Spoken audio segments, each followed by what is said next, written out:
Sa isang liblib na baryo na pinapaligiran ng malalawak na palayan at makakapal na kagubatan, naroroon ang palaisdaan ni Mang Rigor. Isang matandang mangingisdang kilala hindi lamang sa sipag at tiyaga, kundi sa kanyang kabutihang loob at malasakit sa kapwa. Bagamat may edad na, matikas pa rin ang kanyang tindig at matalim pa rin ang kanyang mga mata. Waring binabantayan ang bawat kilos ng paligid. Ang kanyang palaisdaan ay hindi ordinaryo. Bukod sa malinis ang tubig at sagana sa huli, may isang nilalang doon na itinatangi niya, isang gintong alimango na tila himala kung ituring ng mga taga-baryo. Ayon sa mga matatanda, ang alimangong ito ay isinumpa ng isang diwata upang makahanap ng tunay na taong may busilak na puso na kaya nitong alagaan at pagkatiwalaan. Aling Rosa, wika ni Mang Rigor habang naglalakad sa tabing palaisdaan. Kapag may sakit ang anak mo, painumin mo ng pinakuluang dahon ng kalumpang 3 beses isang araw. Baka hindi na kayo kailangang pumunta sa albularyo. Nagpasalamat si Aling Rosa, sabay lingon sa tahanan ng mga albularyong Mandag at Lucio, magkapatid na kilalang nagpapagaling ngunit pinagdududahan ng marami. May mga chismis na sila raw ay nagpapakain ng masamang enerhiya sa mga taong pinapagamot at lalo pang pinapahirap ang kalagayan ng pasyente upang bumalik at magbayad muli. Habang abala si Mang Rigor sa pag-aalaga ng kanyang palaisdaan, pinagmamasdan niya ang paglabas ng gintong alimango mula sa ilalim ng punong balete na nasa gilid ng palaisdaan. Kumikislap ito sa sinag ng araw, tila isang perlas sa tubig. Ngunit hindi ito basta hayop. Ang alimango ay may taglay na talino, nakakaintindi, at minsan ay tila nakikipag-usap gamit ang galaw at kilos. Isang araw, isang batang lalaki ang napadpad sa palaisdaan. Siya si Nico, isang ulilang anak ng mangingisdang biktima ng sakim na si Mang Dolfo, ang nagpakilalang hari ng ilog at nagmomonopolyo sa huli ng mga isda gamit ang ilegal na lambat at kemikal. Ako po si Nico, pakilala ng bata. Hinahanap ko po si Mang Rigor. Sabi po ni nanay dati, kayo raw po ay mabuting tao. Napangiti si Mang Rigor. Halika Nico, gusto mo bang matutong mangisda? Pero hindi basta pangingisda. Ang tunay na mangingisda, marunong rumespeto sa kalikasan. Sa loob ng mga sumunod na linggo, itinuring na parang sariling apo ni Mang Rigor si Nico. Itinuro niya ang tamang paraan ng pangingisda, kung paano alagaan ang palaisdaan, at higit sa lahat, ang sikreto ng kanyang gintong alaga. Sa ilalim ng palaisdaang ito, bulong ni Mang Rigor, nakatago ang sinaunang biyaya ng kalikasan. Itong gintong alimango ang tagapagbantay. Pero tandaan mo, Nico, kapag pinagnasaan ng sakim ang alaga kong ito, magsisimula ang unos. At hindi nga nagtagal, nag-umpisa ng mapansin ng mga sakim na mangingisda at albularyo ang kakaibang sigla at yaman ng palaisdaan ni Mang Rigor. Nagbabanta ang panganib, at ang gintong alimango tahimik na nagmamasid sa bawat kilos ng tao sa paligid.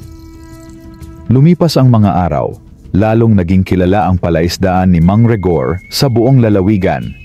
Hindi dahil sa dami ng huli, kundi dahil sa kakaibang sigla ng kanyang mga isda, hipon at alimango.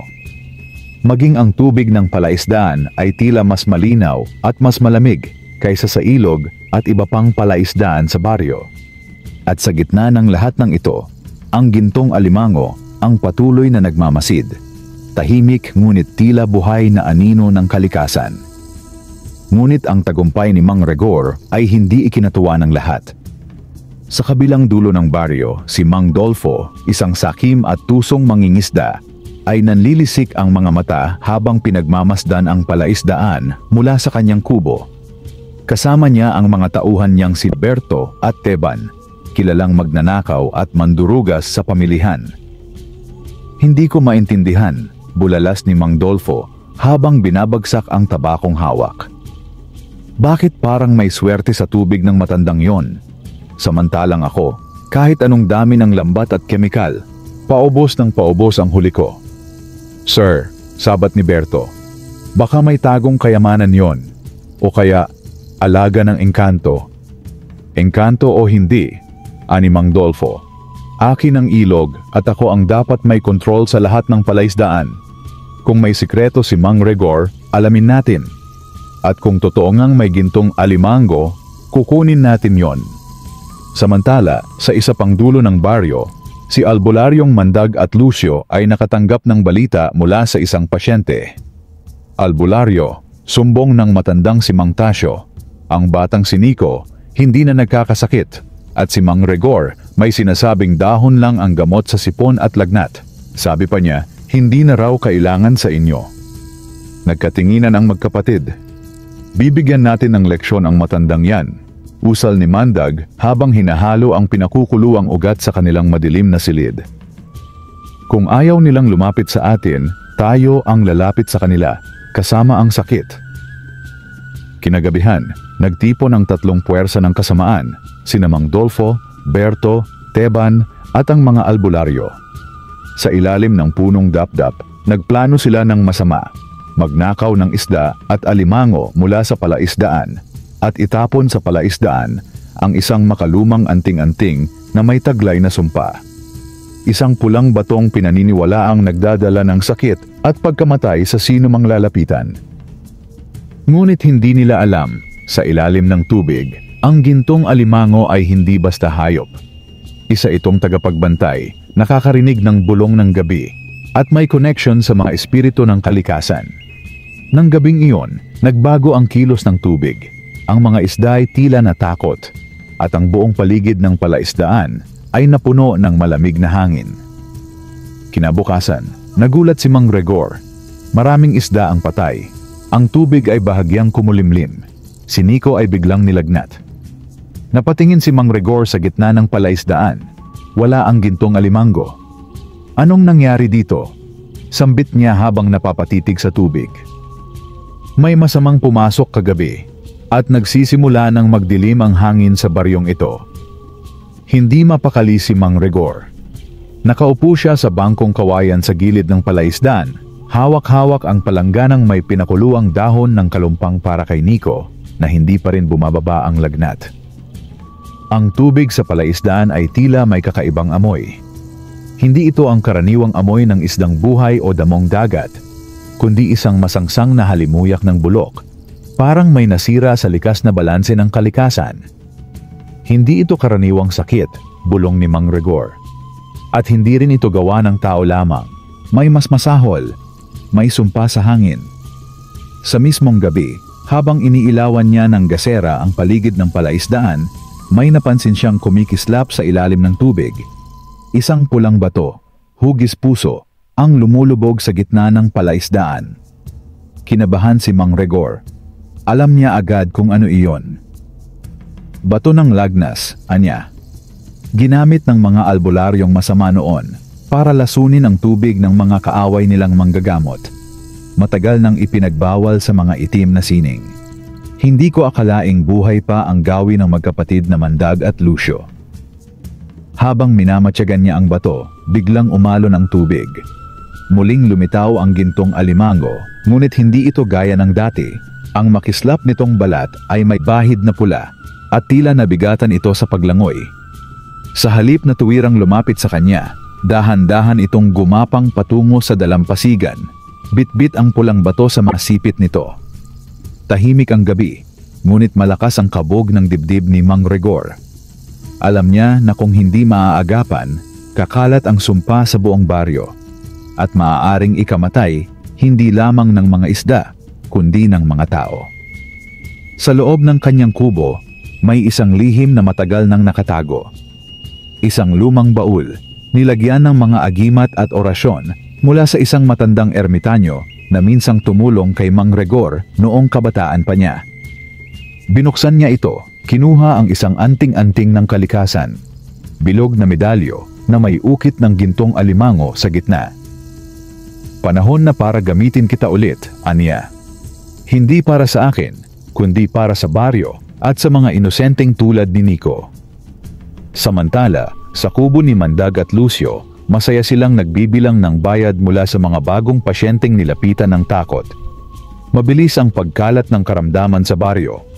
Ang dating malusog na mga bata at matatanda, ay biglang nakakaranas ng matinding sakit sa tiyan, ubo at lagnat. Lahat ay dumudulog sa kanila, nagmamakaawa, nagbibigay ng manok, bigas at pera kapalit ng gamot. Mas marami pa bukas, wika ni Lucio. At kapag tuluyang namatay ang palaisdaan ni Rigor, wala nang matitirang pag-asa ang mga to, kundi tayo. Ngunit sa hindi nila alam, nagsisimula ng kumilos si Mang Rigor. Itinapon niya ang pulang bato sa isang sako ng asin at ugat ng kamangyan. Sabay ibinaon sa ilalim ng balete sa tabi ng palaisdaan. Inilagay niya ang anting-anting sa gitna ng tubig at sinimulang bigkasin ang sinaunang orasyon ng kalikasan. At sa sandaling iyon, bumalot ang malamig at berdeng liwanag sa paligid ng palaisdaan. Ang gintong alimango ay tila muling nabuhayan at ang tubig ay nagsimulang luminaw. Sa loob ng ilang oras, unti-unting nawala ang masangsang na amoy at ang mga isda'y muling lumutang, buhay at masigla. Kinabukasan, bumaba ang lagnat ni Nico. Isa-isang gumaling ang mga may sakit sa baryo na hindi pumunta sa albularyo.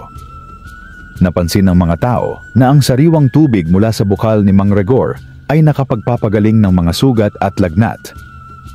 May himala sa palaisdaan, sabi ng isang matanda. Ngunit sa halip na matuwa, lalong nagtindi ang galit ni Mang Dolfo, Mandag at Lucio.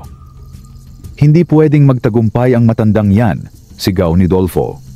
Sa susunod, hindi lang sumpa ang ibabato natin, kundi sunog at kasinungalingan. Sa gitna ng malamig na gabi, tahimik ang buong baryo maliban sa isang kubo sa may tabing ilog kung saan nagpupulong ang tatlong puwersa ng kasamaan, Mang Dolfo at ang magkapatid na Mandag at Lucio. Nang makita nilang muling gumaling ang mga taga-baryo at bumalik ang sigla ng palaisdaan ni Mang Rigor, lalo silang nabalot ng inggit at galit. Hindi sapat ang sumpa, bulalas ni Mang Dolfo habang pinupukpok ang mesa. Lalakas at lalakas lang ang palaisdaan ng matanda. Kailangang tapusin na natin ito. Gamitin na natin ang apoy. Gusto mong sunugin ang palaisdaan? Tanong ni Lucio na may halong kaba at pananabik. Hindi lang yon, sagot ni Mandag habang kumukuha ng isang itim na pulbo sa sisidlan. Ito ang abo ng uling mula sa libingan ng isang albularyong sinunog ng mga prayle noon. Kapag inihalo sa apoy, nagiiwan ito ng masamang enerhiya sa lupa, mamatay ang tanim, malalason ang tubig. Nagplano sila ng pag-atake. Sa gabi ng piyesta ng baryo kung saan ang lahat ay abala sa kasayahan, pupuslit sila sa palaisdaan at sisilaban ang bahagi nito gamit ang pinaghalong gasolina at uling na may sumpa. Kinabukasan, abala sa paghahanda ang mga taga-baryo. Ang piyesta ay taunang pagdiriwang para kay San Roque, ang patron na tagapagpagaling ng may sakit. Si Nico ay tumutulong kay Mang Rigor sa paglalagay ng mga banderitas sa paligid ng kubo at sa pag-aalok ng mga libreng dahon at halamang gamot na pinatubo sa paligid ng palaisdaan. Maraming pumuri kay Mang Rigor sa kabutihang ginagawa niya, lalo na't hindi siya nagpapabayad sa mga taong humihingi ng lunas. Lolo Rigor, tanong ni Nico, hindi po ba kayo natatakot sa mga masasamang tao? Baka saktan po nila kayo. Napangiti ang matanda, ngunit may lungkot sa mata. Ang takot ay natural, apo, pero hindi ako natatakot dahil alam kong nasa tama ako. At habang ang gintong alimango ay nasa ating tabi, hindi tayo nag-iisa. Hindi nila alam, may nakamasid mula sa kakahuyan, si Teban, ang tauhan ni Dolfo. Nang makatiyak na abala ang lahat, dali-daling bumalik sa grupo niya para ipabatid na pwede na silang kumilos.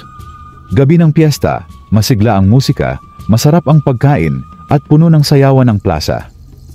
Ngunit sa tabi ng palaisdaan, tatlong anino ang dahan-dahang gumapang sa dilim. Itinapon ni Berto ang gasolina sa tuyong damo at kahoy sa silong ng isang bahagi ng palaisdaan. Hinawakan ni Lucio ang pulbos at ibinuga ito sa apoy mula sa sulo. Whoosh! Nagliyab ang apoy, ngunit sa di inaasahang pangyayari, isang malamig na hangin ang biglang bumalot sa paligid. Ang apoy ay hindi kumalat, kundi nagliyab pababa, bumalik sa lupa, at ang lupa ay agad nagbasa. Lumitaw ang gintong alimango, tumindig sa ibabaw ng tubig at sumigaw ng kakaibang lagapak ng sipit nito. Sa loob ng ilang segundo, parang umulan ng tubig mula sa paligid at tuluyang namatay ang apoy. Ang mga nanunood mula sa piyesta ay nagsigawan at nagsitakbo papunta sa palaisdaan. "Ay, may sunog!" sigaw ng mga tao. Ngunit nang makarating sila, nakita nilang ligtas ang palaisdaan at sa gitna nito ay ang gintong alimango, nagniningning sa ilaw ng buwan. Ngunit higit pa roon, nakita nila sina Berto, Teban at Mandag na nakahandusay at nanginginig sa lupa, parang sinaniban ng takot. "Anong ginawa nyo?" sigaw ni Kapitan Lando. "Silang may pakana," sigaw ng batang si Nena na nakakita sa kanila mula sa likod ng puno. Kinabukasan, ikinulong ang tatlong salarin. Ngunit si Mang Dolfo at si Lucio ay nakatakas, nagtatago kung saan, naghihintay ng tamang oras para bumawi. Samantala, muling bumalik sa tahimik na estado ang palaisdaan. Ang gintong alimango ay muling lumubog sa gitna ng tubig, parang nagpaalam ng pansamantala. Hindi pa tapos ang laban, bulong ni Mang Rigor. Ngunit habang may mga taong tapat sa kalikasan at kabutihan, mananatiling buhay ang himala. Tahimik na muli ang baryo pagkaraan ng tangkang pagsunog sa palaisdaan. Napuno ng pasasalamat ang puso ng mga taga roon kay Mang Rigor at sa mahiwagang gintong alimango na muli na namang naging tagapagtanggol ng kalikasan at kabutihan. Ngunit sa isang masukal na bahagi ng kagubatan, may mga matang naglalagablab sa galit. Si Mang Dolfo at si Albularyong Lucio ay nagtatago sa isang abandonadong kuweba na dating pugad ng mga mandurumog at kulam. Dito sila nagtagpo ng isang nilalang na mas mabangis at mas makapangyarihan pa kaysa sa kanilang inaasahan. Isang matandang babaylan na pinatalsik noon mula sa kabundukan ng karagatan. "Kung nais niyong wakasan ang kapangyarihan ng gintong alimango," sabi ng matanda habang hawak ang isang palaspas na kulay itim, "kailangan niyong pukawin ang diwang gano, ang espiritu ng pagkainggit, kasakiman at lason sa tubig." "Bakit hindi pa dati ginawa yan?" tanong ni Mang Dolfo. "Dahil ang diwang gano ay hindi basta pinapatawag. Kailangan ito ng dugo, hindi hayop, kundi tao. At kailangan niyong tumaya ng kaluluwa sa halip na yaman." Walang pag-aalinlangan, sumang-ayon si Dolfo at Lucio. Sa kanilang paniniwala, darating ang araw na sila ang mamumuno sa buong baryo at magiging kanila ang palaisdaan ni Mang Rigor at ang gintong alimango. Sa tulong ng babaylan, nagsimula silang maghanda ng ritual. Nagtipon sila ng mga sinaunang anting-anting, itim na kandila, at pulang mga buhangin mula sa libingan ng mga ninunong albularyo. Samantala, sa bahay ni Mang Rigor, nagkaroon ng munting pagtitipon. Nagpasya siyang turuan si Nico ng mga lihim ng kalikasan, kung paano makinig sa paligid, paano makipag-ugnayan sa mga nilalang sa ilalim ng lupa, at kung paanong ang tunay na lakas ay hindi nakikita sa lakas ng katawan, kundi sa linis ng intensyon. "Apo," ani Mang Rigor, "ang gintong alimango ay hindi alaga lang. Isa itong tagapagbantay ng sinaunang kasunduan sa pagitan ng tao at kalikasan. Kapag nasira ang balanse, siya ang unang kumikilos. Pero tandaan mo, kapag umabot sa sukdulan ang kasamaan, kahit siya ay maaaring masugatan." "Lolo, paano kung bumalik si Mang Dolfo?" tanong ni Nico. "Magtitiwala tayo sa kabutihan, pero kailangan din nating maghanda." Sa gabi ng ikatlong buwan matapos ang piyesta, dumilim ang langit kahit walang ulap. Ang hangin ay parang malagkit at may masangsang na amoy. Sa gitna ng kagubatan, natapos na ni Mang Dolfo at Lucio ang ritual. Bumuka ang lupa. Mula sa ilalim nito, lumitaw ang isang itim na aninong may hugis alimango, ngunit gawa sa putik, alikabok at itim na likido. Ito ang diwang gano, ang nilalang ng sumpa, lason at kasakiman. Sa halip na kumikislap tulad ng gintong alimango, ito ay parang aninong humihigop ng liwanag.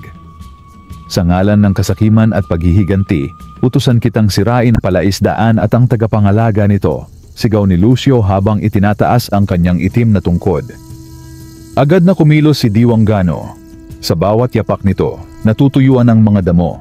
Sa bawat dako ng ilog na madadaanan nito, nagiging maputik ang tubig. Hindi nagtagal, naramdaman ni Mang Regor ang pagbabago sa hangin. Ang mga ibon ay nagsiliparan palayo, ang mga palakay na tahimik, at ang tubig ng palaisdaan ay nagsimulang kumulimlim muli. Dumating na siya, bulong niya, habang tinitingnan ang gitna ng palaisdaan. Ang nilalang na pinakakinatatakutan ng kalikasan. Nagmadali si Mang Regor, isinama si Nico sa lumang silong ng kanyang kubo kung saan naroon ang mga sinaunang pananggalang at orasyon. Kinuha niya ang balumbon ng kasunduan, isang pirasong tela na may sulat ng mga diwata at tagapangalaga ng tubig. Ngunit kulang pa ito, sabi niya. Kailangan natin ang tulong ng buong baryo. Kung hindi magtutulungan ang mga tao, malulusaw ang kapangyarihan ng gintong alimango.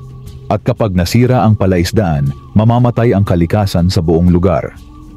Habang lumalapit ang Diwanggano sa palaisdaan, unti-unti nang nawawala ang ningning ng gintong alimango. Namumula ang mga mata nito, tila napapagod, at ang tubig na dati buhay ay nagiging ilog ng kadilaman. Nagsisimula na ang totoong digmaan. Hindi lang ng kapangyarihan, kundi ng paniniwala, pagkakaisa at pag-ibig sa kalikasan laban sa kasakiman, galit at kasinungalingan. Kinabukasan, nagising ang buong baryo sa isang nakapangingilabot na tanawin. Ang dating malinaw at masiglang ilog ay naging maitim na parang langis, at ang hangin ay may bahid ng asupre at panis na damo. May mga patay na isda na palutang-lutang sa tubig, at ang mga tanim ng mga magsasaka ay biglang nalanta. Sa gitna ng kaguluhan, dumating si Mang Regor sa plaza kasama si Nico, dala-dala ang lumang balumbon ng kasunduan. Sa harap ng mga tao, siya'y tumindig at nagsalita. Mga kababaryo, dumarating na ang pinakamalupit na pagsubok. Isang nilalang ng kadiliman ang gumagapang patungo sa ating tahanan. Hindi ito karaniwang kaaway. Ito'y sumpang pinakawalan ng mga taong sakim at puno ng inggit. Tahimik ang lahat, pinakikinggan si Mang Regor. Maging si Kapitan Lando ay napatayo sa gitna ng mga tao at sumigaw. Ano ang dapat naming gawin, Mang Regor? Paano kami makakatulong? Ngumiti si Mang Regor. Sa kabila ng panganib, ang liwanag ng pag-asa ay sumilay sa kanyang mga mata. Kailangan nating magkaisa. Ipagkatiwala ninyo sa akin ang inyong panalangin, ang inyong kabutihan, at ang lakas ng loob. At sa pamamagitan ng balumbon ng kasunduan, maaari nating muling buhayin ang kapangyarihan ng gintong alimango. Sa kabilang banda, si Mang Dolfo at si Albularyong Lucio ay nakatayo sa mataas na batuhan sa gilid ng kagubatan, pinagmamasdan ang pananalasa ng Diwanggano. Kasama nila ang babaylan na ngayon ay halos parang aninong nabubuhay sa dilim. Wala nang magagawa ang matanda, sabi ni Dolfo. Pag-aari na natin ang baryo. Ngunit nagkamali sila. Mula sa kabundukan, isa-isang dumating ang mga tao ng baryo. Mga magsasaka, mangingisda, mga ina't ama, mga batang may dalang kandila, tubig, at mga halamang gamot. Lahat ay tumulong sa ritual ni Mang Regor. Sa gitna ng plaza, ipinwesto ni Mang Regor ang balumbon ng kasunduan at ang anting-anting ng kalikasan. Pinalibutan ito ng palaspas, asin, mga dahon ng kalumpang, at bulaklak ng ilang-ilang. Hinawakan ni Nico ang gintong tiklis ng tubig mula sa natitirang bukal na hindi pa nalalason ng Diwanggano.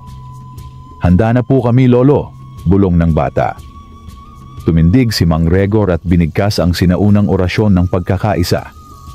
Sa ngalan ng kalikasan, ng mga espiritu ng lupa't tubig, ng kagubatan at ng pag-ibig, buhayin ang liwanag, supilin ang kasakiman, itakwil ang lason ng kadiliman. Mula sa gitna ng ritual, sumiklab ang liwanag. Sa tapat ng palaisdaan, lumitaw muli ang gintong alimango. Hindi na ito basta kumikislap. Ngayoy sinasabayan ng liwanag ng buwan, at ang buong katawan nito ay tila gintong apoy na hugis alimango. Biglang tumigil sa paglakad ang Diwanggano. Nang makita nito ang liwanag, tila napaso. Sumugod ito sa palaisdaan, ngunit sinalubong ito ng gintong alimango sa gitna ng tubig. Nagsimula ang sagupaan. Ang diwang gano ay bumuga ng maitim na usok, habang ang gintong alimango ay bumuga ng malinis na tubig at liwanag. Nagtagisan sila sa gitna ng palaisdaan, at sa bawat salpukan ng kanilang puwersa, lumilindol ang lupa at umuugong ang hangin. Ang mga tao ay sabay-sabay na nagdasal, itinataas ang kanilang kandila at mga dahon, habang si Nico ay inihagis ang tubig mula sa bukal sa gitna ng laban. Para sa baryo, para sa kabutihan, sigaw ng lahat. Sa huling pagsalpok ng dalawang nilalang, isang malakas na liwanag ang sumabog. Natulala ang lahat. Sa loob ng ilang saglit, tumahimik ang paligid. Nang bumalik ang tanaw, wala na si Diwang Gano. Natunaw ito sa liwanag, kasabay ng pagbagsak ng itim na ulap. Ang gintong alimango ay dahan-dahang lumubog muli sa gitna ng palaisdaan, waring nakangiti, pagod ngunit tagumpay. Muling luminaw ang tubig, nabuhay ang mga isda. At sa unang pagkakataon, matapos ang maraming taon, isang bahaghari ang lumitaw sa langit. Habang nagkakatuwaan ang mga tao, isang masamang balita ang dumating. Tumakas si Mang Dolfo at si Lucio. Ngunit bago sila tuluyang mawala sa kagubatan, nasunog at gumuho ang kuweba ng Babaylan. Tila isinumpa ang kanilang mga yapak. Hindi pa sila tapos, ani Mang Rigor. Ngunit ngayon, alam na ng buong baryo kung sino ang kakampi nila. Matapos ang tagumpay laban sa Diwang Gano, unti-unting bumalik sa normal ang buhay sa baryo. Ang mga palaisdaan ay muling naging sagana, at ang mga tanim ng mga magsasaka ay nabuhay mula sa pagkakalanta. Ang hangin ay sariwa, at ang tubig ay muling naging malinaw. Tila ba muling isinilang ang kalikasan? Ngunit sa kabila ng katahimikan, nananatiling banta ang pagtakas ni Mang Dolfo at Albularyong Lucio. Hindi tayo maaaring magpakakampante, wika ni Kapitan Lando habang kausap sina Mang Rigor at Nico sa kubo ng matanda. Habang sila'y malaya, anumang oras ay maaaring bumalik ang kasamaan. Wala na ang Diwang Gano, sagot ni Mang Rigor. Ngunit ang kasakiman, kapag hindi pinigil, ay kaya muling bumuo ng mas masahol pa. Nagpasya ang mga taga-baryo na bumuo ng isang bantay kalikasan, binubuo ng matatapang na kalalakihan, kababaihan at kabataang voluntaryo. Isa si Nico sa nanguna sa grupo, dala-dala ang tapang at karunungang natutunan mula kay Mang Rigor. Sa kabilang banda, nagkukubli sina Mang Dolfo at Lucio sa isang lumang barong-barong sa gilid ng bundok. Gutom, marumi, at sugatan ang kanilang anyo. Nawala ang lahat ng dati nilang karangyaan at kayabangan. Ngunit hindi pa rin nawawala ang kanilang puot at balak na maghiganti. Ano ngayon, Lucio? Tanong ni Mang Dolfo habang nililinis ang sugat sa hita. Tapos na ba ang laban natin? Hinding-hindi, sagot ni Lucio habang hawak ang huling anting-anting na itinatago niya. Isang piraso na pinatuyong balat ng ahas na may nakasulat na sinaunang simbolo. Habang buhay pa tayo, may pag-asa tayong bumangon. At ngayon, balak kong tumawid sa kabilang baryo, sa San Bulaklak. May isang matandang mangkukulam doon na pinatalsik sa bundok ng Matanglawin. Siya lang ang makakatulong sa atin. Paano mo naman makakausap ang isang tulad niya? Tanong ni Dolfo. Babayaran ko siya ng huling nalalabi ko, sagot ni Lucio, habang inilalabas ang isang supot na may lamang mga kuko at buhok ng tao. Mga rekado ng madilim na ritual na noon pa man ay ginagamit na ng mga tusong manggagamot. Habang ginagalugad ng mga bantay kalikasan ang kabundukan at ilog, isang umaga, napadpad si Nico sa isang abandonadong kubo malapit sa gulod ng kagubatan. Doon niya naramdaman ang kakaibang lamig sa hangin at ang mga ibon ay biglang tumahimik. Pumasok siya sa loob ng kubo kung saan may mga bakas ng ritual, nasunog na palaspa mga buto ng hayop at isang simbolong itim na ginuhit sa pader. Ang mata ng ulupong, simbolo ng kultong nagpapalaganap ng lason at kasinungalingan. Hindi sila malayo, bulong ni Nico habang palihim na bumalik kay Mang Rigor. Kinagabihan, ipinatawag ni Mang Rigor ang mga matatanda sa baryo. Inilatag niya sa gitna ng kubo ang isang maliit na mapa ng kagubatan, lumang papel na may mga guhit ng sapa, guho, at mga sinaunang daan na matagal nang nakalimutan ng mga kabataan. Ito ang magiging daan nila patungong San Bulaklak, sabi ni Mang Rigor. Kung makarating sila roon, makakakuha sila ng mas masamang kapangyarihan. At kapag iyon ang nangyari, baka hindi na makaligtas ang buong lalawigan. Anong balak niyo, Mang Rigor? Tanong ni Kapitan Lando. Hindi lang natin sila kailangang pigilan. Kailangan nating tapusin ang sumpa ng kasakiman na matagal nang bumabalot sa puso ng ilang tao. Hindi sa dahas, kundi sa pagsira ng pinagmumulan ng kanilang lakas, ang takot ng mga tao. Kinabukasan, nagsimulang maglakbay sina Mang Rigor, Nico, at ilang piling bantay kalikasan patungo sa gubat ng San Bulaklak. Bit-bit nila ang anting-anting ng kalikasan, ang balumbon ng kasunduan, at ang huling udyok ng pag-asa. Habang palalim ng palalim ang kanilang nilalakaran, pakiramdam nila'y may mga matang nakatingin sa dilim. Ang mga dahon ay tila bumubulong, at ang hangin ay hindi na natural. Hindi lang sina Dolfo at Lucio ang kaharap natin, bulong ni Mang Rigor. Mismong mga anino ng kagubatan ay gigisingin nila para sa huling labanan. Ang gubat ng San Bulaklak ay hindi tulad ng karaniwang kagubatan. Dito, hindi lang mga hayop at halaman ang namumuhay. May mga lumang espiritu, mga nilalang na matagal nang nawala sa alaala ng tao, at mga lihim na inililihim ng kalikasan. Sa pagpasok ni Mang Rigor, Nico, at ang kanilang mga kasamahan sa gubat, agad nilang naramdaman ang bigat ng kapaligiran. Parang may bumubulong sa kanilang mga isip, humihila sa kanilang mga paa, at sumisilip sa kanilang mga paningin. Hindi na ito basta lakad lang ng tao, bulong ni Mang Rigor. Lakaran ito ng kaluluwa. Dito sinusubok ang puso, isipan, at loob ng bawat nilalang. Samantala, sa pinakaloob ng gubat, narating na ni Mang Dolfo at Albularyong Lucio ang tinutuluyang kuweba ng matandang mangkukulam na sila Kambini Daligdig. Siya'y dating tagapangalaga ng itim na sining na pinatalsik sa bundok ng Matanglawin dahil sa kanyang baluktot na paggamit ng kapangyarihan. "Bakit kayo narito?" tanong ng matanda, habang ang kanyang anino ay gumagalaw kahit walang liwanag. "Gusto naming bumawi," sagot ni Lucio. "Gusto naming pabagsakin si Rigor at makuha ang kapangyarihan ng gintong alimango." Tahimik si Daligdig. Tinitigan niya ang dalawa at saka ngumisi. "Kung iyan ang gusto ninyo," sabi niya, "ibibigay ko sa inyo ang itim na orasyon ng uliman, ang panawag sa mga espiritu ng lason, galit at pagkalimot. Ngunit babala ko, sa bawat bigkas nito, kapalit ay alaala, kabutihan at katauhan ninyo." "Wala na kaming babalikan," sagot ni Dolfo. "Gusto naming wasakin ang lahat ng nagtagumpay habang kami ay pinagtatawanan." "Kung gayon," wika ni Daligdig, "handa na kayong maging kasangkapan ng mga anino."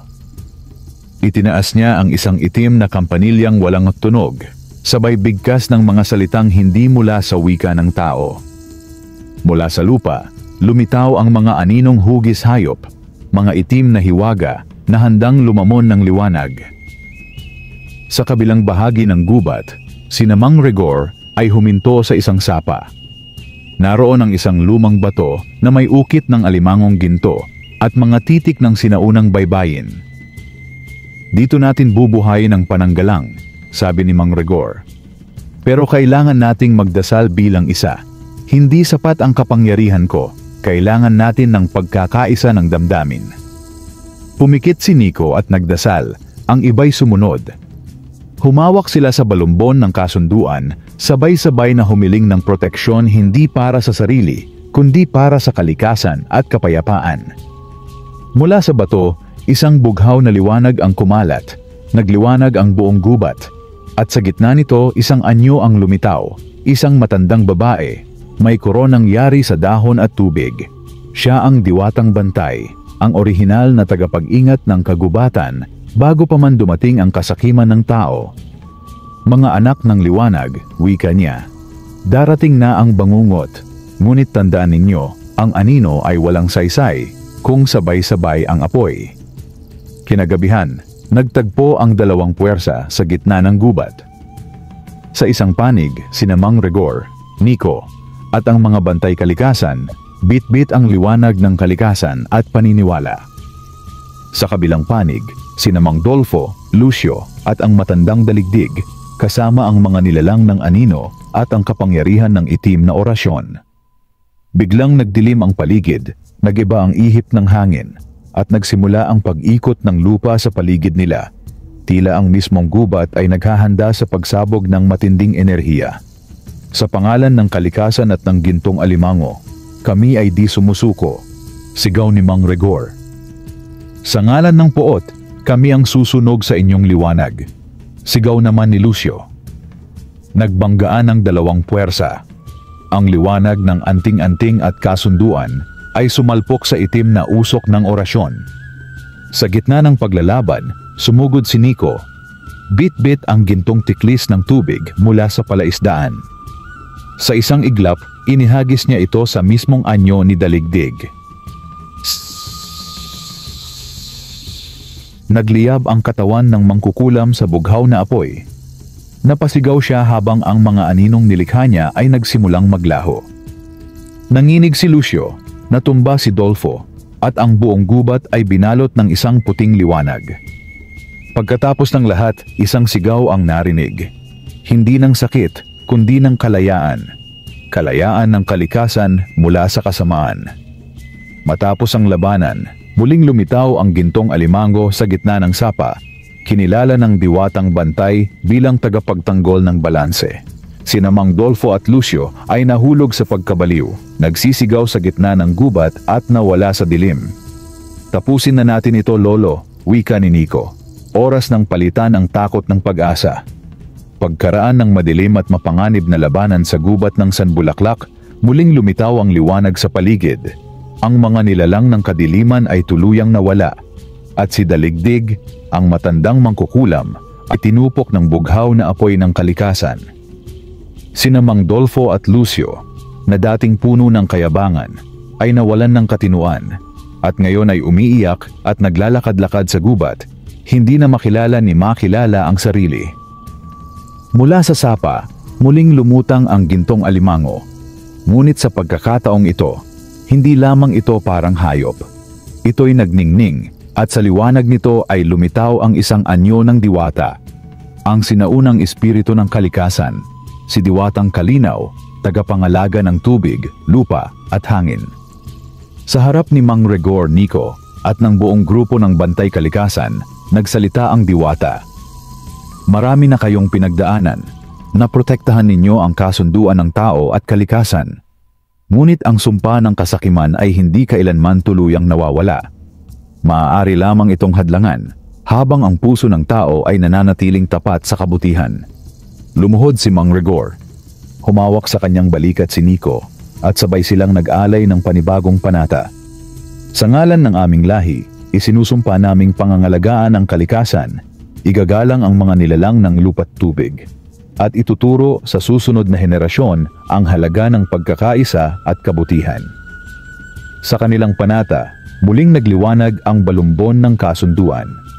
Isa-isa, ang mga sugat ng kalikasan ay nagsimulang maghilom.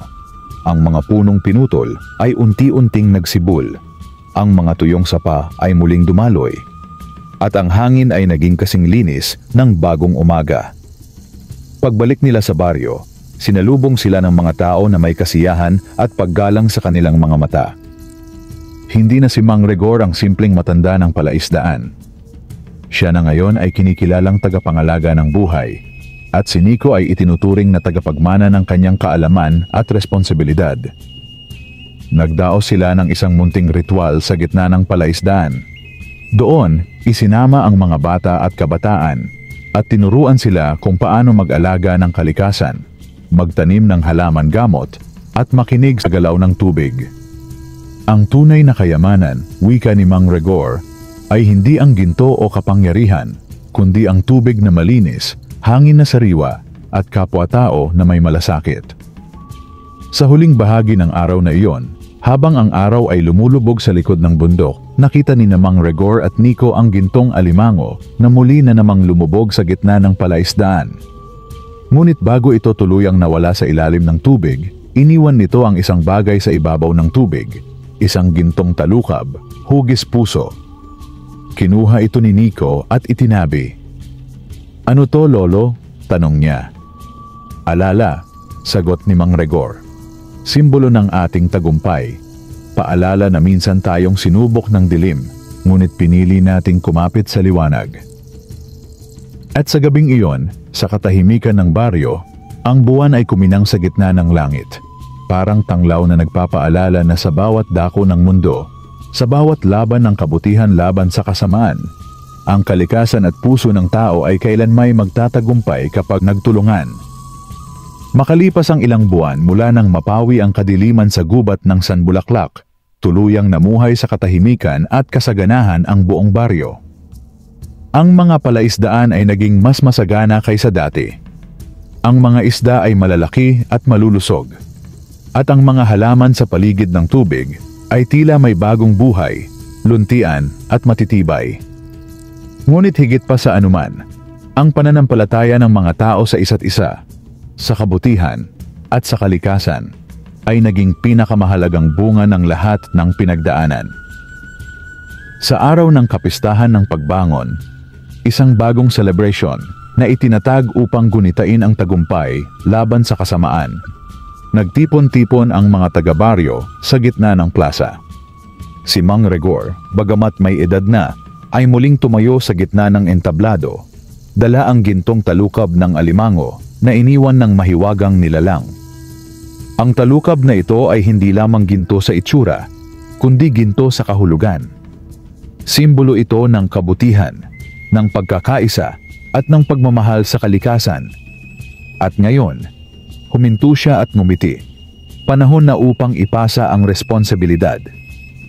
Lumingon siya kay Nico, na ngayon ay binata na, at tinawag sa harap ng lahat. "Apo, ikaw ang magiging bagong tagapangalaga ng kasunduan. Sa iyo ko ipagkakatiwala ang kaalaman, ang lihim ng balumbon, at ang ugnayan sa gintong alimango." Ipinasa ni Mang Rigor ang anting-anting at sabay nilang inilubog sa palaisdaan ang talukab na agad na sinagwan ng bughaw na liwanag. Sa ilalim ng tubig, isang aninong hugis alimango ang muling sumayaw, tila nagpapaalam ngunit nagsusumpang babalik kung muli siyang kailanganin. "Hindi ko po kayo bibiguin," mahinang sambit ni Nico. Naging bagong leader si Nico ng Bantay Kalikasan, isang samahang ipinanganak mula sa laban at pananalig. Tinuruan niya ang kabataan ng pagmamalasakit sa lupa, tubig at hangin. Ipinakilala niya ang mga sinaunang kaalaman na ipinasa ni Mang Rigor, ang pag-aani ng may paggalang, ang pag-aalaga sa hayop, at ang pakikipag-ugnayan sa mga di nakikitang tagabantay ng kalikasan. Samantala, si Mang Rigor ay tahimik na nanirahan sa kanyang kubo sa tabi ng palaisdaan. Lingid sa kaalaman ng lahat, tuwing gabi may dumadalaw pa ring liwanag sa gitna ng tubig. Ang gintong alimango na nanatiling tagamasid, bantay at kaibigan. Sa kabilang banda, si Mang Dolfo at Albularyong Lucio ay hindi na muling nakita. Ayon sa mga mangingisda sa kabilang lalawigan, may dalawang lalaking palaging tulala na minsang nakita sa ilog, paulit-ulit na bumubulong ng kasunduan, bago muling maglaho sa kagubatan. Ang masamang anino ay maaaring magbalik, ngunit ang baryo ay handa na. May mga bagong tagapag-ingat, may bagong panata, at may bagong pananampalataya. Sa huling tagpo ng istorya, nakita si Nico sa gitna ng palaisdaan, pinagmamasdan ang paglubog ng araw. Hawak niya ang balumbon ng kasunduan at sa kanyang tabi, tumilamsik mula sa tubig ang sipit ng gintong alimango, waring nagsasabing, "Bantayan mo ang liwanag dahil habang may kabutihan sa puso ng tao, hindi kailanman magtatagumpay ang dilim." Wakas, Manseran.